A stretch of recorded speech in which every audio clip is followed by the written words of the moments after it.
So I recently did a video asking for some questions, and this video is an answer to some of those questions. And I say some because we had a certain group of questions that had a lot of likes and that people were obviously interested in hearing my answer to. And there were some other ones that I thought were quite good, but that didn't get any particular interest. So I will answer all of them, but I'll probably split it over two videos because I didn't want to do one really long video just answering loads of questions. I thought if I can just do a couple of shorter videos answering some of those key questions, then that will be of most interest. So let's answer some of those questions. So the most popular question, based upon the number of likes that it got, was about the 2-minute mark on pre-off horse racing. And in case you're not familiar with what happens here, the market behaves in a certain way up until 2 minutes, and then it all sort of goes completely bonkers at that particular point. And the question was, more fairly general, saying, what do you think about this and what do you do? Well, when I'm actively trading the market, if I'm in the market before that 2-minute period, then I tend to exit as we approach it. So at about 2 minutes 30 or so on, I'll start thinning out my position and beginning to sort of get out. However, if I haven't got a position in the market, then I will start looking for an opportunity that will occur at that particular point, because the market tends to show a level of mean reversion here. And, you can't say it's going to happen every time, but very often you see that price moves invert at this particular point, which implies that what we're seeing there is some form of hedging, which is sort of interesting in itself. But it's also important to note that this situation wasn't around for a large number of years. It only started up, I can't remember the exact date. Maybe what I should do is a longer video talking about it in great depth. That may be a little bit more helpful because I won't have time to do all of the aspects on it on this video. But yeah, it started up a few years ago, can't remember the exact date, and it did actually disappear and then come back again at one particular point, but it is present in the market at this particular moment in time. So you should take it into account, and it should affect how you trade, because if I'm on a decent trade beforehand, then I tend to exit it before the 2 minutes. And if I haven't managed to find a decent position, then that is actually the entry point for me to do something interesting, because the market very often inverts at that particular moment in time. So the next question is a good one, and it did get quite a few likes, and that was, if you were starting again, which markets would you choose? And I can totally relate to this question, because my starting point on the exchange was probably a bit different from everybody else's, but nonetheless it does sort of reaffirm what I'm about to say, because I first started on golf, football and financials, and financials don't exist on Betfair any longer.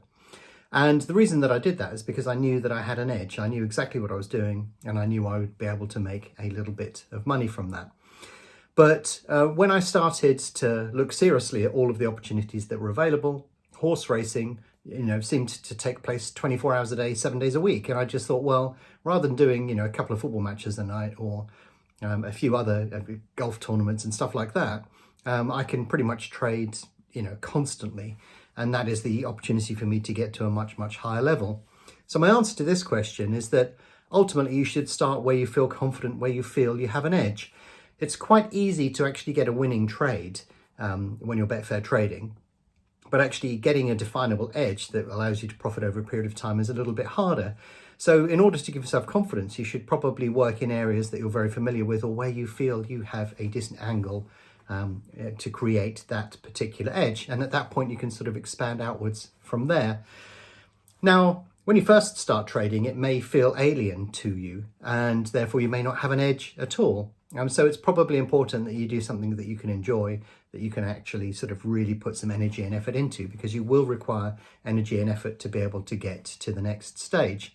And when I started trading on horse racing, the problem that I had is I just knew nothing about horse racing, so I had to work really, really hard to overcome that and begin to understand exactly what I was looking at. But, if you're looking for scale and opportunity, then there are lots of markets out there like horse racing that present that opportunity on a regular basis, allowing you to ramp up and speed up your ability to be able to trade. But it doesn't necessarily mean that you're going to master them immediately. There are tons of greyhound races, but they have virtually no liquidity on them.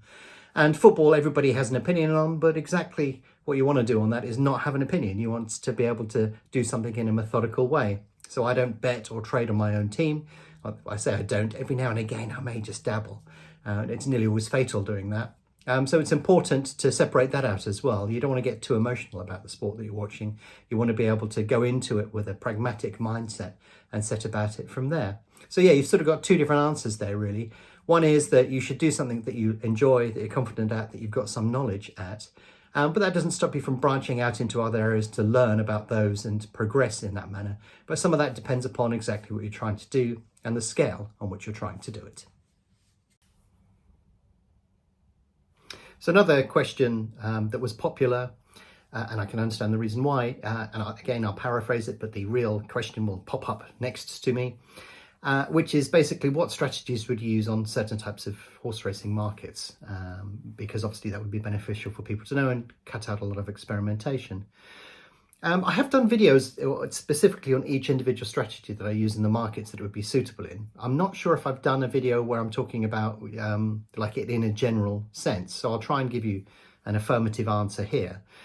And that is that if the market has a low, narrow traded range, or it's going to be a smaller traded range, then I'm much more likely to scalp or go for very quick gains. So I'm going to jump in and out of the market and try and get a little bit of profit and then run off into the distance as soon as I have it. And those markets tend to be handicaps, or more particularly competitive races, which tend to be handicaps, if you understand where I'm coming from there. So yeah, horses at bigger prices, where there's not a clear favourite, those markets tend to work within a fixed range. Now, over the years, that range has got gradually bigger. The markets have got more volatile. So you have to be a little bit more careful. But that's where that sort of strategy is likely to work. And that is because even if the price does move, it's probably not going to move far, and it will probably end up coming back in the other direction. So you tend to go for small gains in those types of markets. However, the shorter the price of the favourite, and you know, when you get a very clear favourite, when the market begins to approach odds of 2, that's when you get the most volatile markets that you can expect to see. So as a consequence, you tend to go for long, broad, trending trades there. And if the prices come in fairly dramatically already, then you're probably looking for it to bounce in the other direction as people hedge their positions, change their minds, do all of those sort of things in the run-up to post. So you tend to split the markets by volatility. I have actually done a video on this particularly, so I will include a link in this video to point you directly to that one, where I sort of answer that question and give you an idea as to sort of what I'm talking about there. But yeah, you're generally focused on what is that traded range going to be like? Is it going to be large or small? As it approaches 2s, that tends to amplify things. If it's a maiden where the horses haven't raced before, that amplifies it even more. But if you get a competitive race that isn't a maiden, where the horses have loads of form, there's loads of prize money, then the traded range will narrow down dramatically, which is why you sort of tend to see me scalping or doing short in and out trades at somewhere like a Cheltenham or a Grand National. But you won't catch me doing that on a maiden at Windsor on a Monday evening, where the favourite's going off at slightly odds on. So this was a question that caught my eye, that was quite popular, that I wouldn't have expected. And that was, how often do you transfer money out of Betfair? And I don't really think about that too much. I just sort of take money out of Betfair as and when I need it. I'm in the fortunate position that I don't need to deposit continually, because obviously if you nail this and you do it successfully, then it sort of tends to flow in the other direction. So I, if I need some money, or I think I've got too much in my account, that's sort of when I tend to transfer money out. I don't have any sort of particular set routine or sort of threshold where I would tend to do that. I don't try and deposit into Betfair where possible. And if you deposit large amounts of money, it could be with a bank, a stockbroker, or anything like that, you end up having to do an AML check, which is basically a right pain.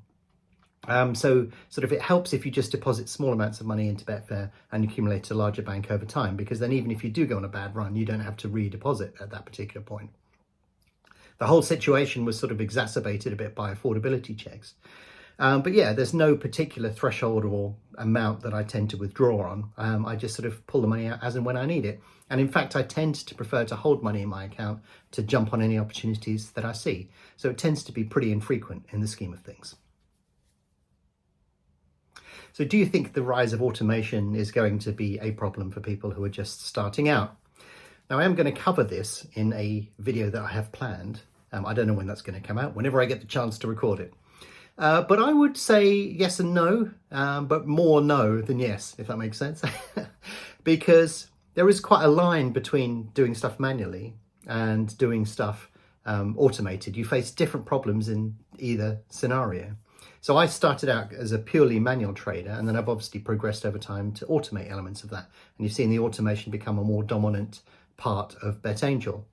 But if you automate stuff just purely on stats, for example, in tennis and football, that can work, but it's not as effective as actually watching a match. Because if you see a player turn over his ankle, that could be on football or tennis, that will affect the outcome of that particular match. And automation can't see that. So, there are moments when doing stuff manually works better than automation. There are moments when automation tends to work better than manually. But the automation stuff tends to be about speed of execution, spotting opportunities, jumping on them, doing stuff on a mass scale. You're solving a whole different set of problems with automation than you tend to be if you do stuff manually. And also we have servants that act as a crossover between the two. So if you're trading manually, but you want to take advantage of the speed of automation to do clever things or to qualify your trade before you put it in, that's a nice sort of crossover between those two areas. But if you're just purely automated, you'll miss out on lots of opportunities that are created manually. And if you're just manual, you'll obviously miss out on some opportunities that are automated. So I think ideally the perfect scenario would be a blend of the two.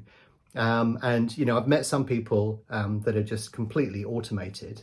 And I've sort of said to them, well, you do realize you're missing out on loads of opportunities that you probably can't see. And when I'm executing those manual bits of trades, then I'm probably taking money from you, perhaps. So yeah, I do both. And there are clear reasons for doing both of them.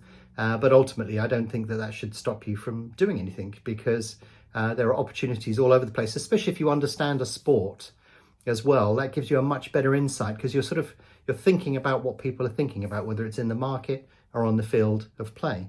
And if you're watching tennis, for example, if you see the service speed of a player slow down, then that can give you a hint that just can't be picked up in generally available statistics that you may use for your automation. So good question here, which is, do you use a stop loss? And if so, how? And the simple answer is that I don't.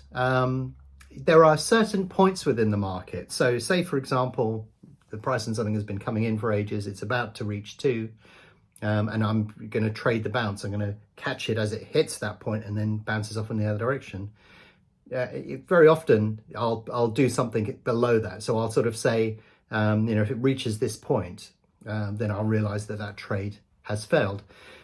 But I don't use an arbitrary stop loss, I think is what I'm trying to tell you here. There's always a plan that I have based upon the trade that I'm about to do. So when I look at a potential trade, I say, this is what I'm going to do, this is why, and this is when I know that it's gone wrong. And it's at that point that I will exit, or at least reduce the trade, realizing that this trade has gone wrong. I have done a video called, I think it's, I can't remember what it's called, profits and losses or something, or how to take a loss. I can't remember. I will link to it in this description, and you'll see me approach exactly the same trade in 2 different markets. One works and one doesn't, and you'll see how I take the loss. And that's typically how I do that. I know in my mind where I'm going to get out within the market and how I'm going to do that, but I don't tend to use an arbitrary stop loss. And part of the reason for that is it sort of reduces your overall strike rate. You have to have a sort of more logical approach in terms of where you want to exit a market. So it is a sort of a stop loss, but not in the sense in which most people begin to understand. So yeah, watch that video and you will actually see me do this when I have a trade that goes wrong. So a common question I get asked is, when is the book coming out? When are you going to do a book? And it's a funny one, because I always felt like I would do one. But the problem is I always felt that would be at the end of my career when I didn't have anything else to do. I would just sit there on a beach somewhere, just tip-tapping away, saying, oh, here you go, here's my story, and here's what I did and why. And I always felt I needed to do that, because a lot of the information that's out there is just completely wrong. You can see, I mean, it's difficult for everybody out there to see it, but I can see it as somebody that really does this, where all of the flaws and the problems are. And you can see it's sort of been cobbled together, and there's more of a marketing positioning document than real advice. And I sort of, I'm being a bit judgy there, but it's true. That's what I see. I look at stuff and I'm thinking, well, that makes no sense. So I've always felt like I've needed to present the whole thing properly out there at some point. But it's really just been a question of time and lack thereof. I just haven't had the time to do it. However, the general manuscript already exists, because one of the things that I do is I've made notes right from day one. I've carefully documented everything that I've done. I've captured graphs, images, data, notes of everything from my very first thoughts to where I am now. So there's a logical progression, and there's definitely a book in there. There's probably about 600 or 700 pages of notes that I've made about certain things. And what I would need to do is put that into a more concise and readable format. So it's pretty much there. I just need to be able to find the time to do that. And I really feel like I should do that. And it's probably, I should find some time to just take some time off and sit on a desert island somewhere and write it, or edit all of those notes into a readable format, because I think that would be particularly valuable. And it would also, document my journey and show everybody the logic and thought that goes into all of those sort of things as well. But yeah, it's just really been a question of time and the lack that I've had of time, which of course is always going to be the situation when you're actually doing this for real. So there are some answers to some of the most popular questions. There are lots of good questions on there that I want to answer as well, but I was very keen not to just put them into an hour-long questions and answers spectacular. I thought that would be a bit boring and the drop-off would be pretty large on that. So I think it's better if I just do it in little chunks, and then you'll probably get more value out of that. So I will answer other questions. Maybe your question hasn't been answered in this video. I do intend to answer a lot of the questions that were left on that request for questions, and I look forward to covering those in a future video.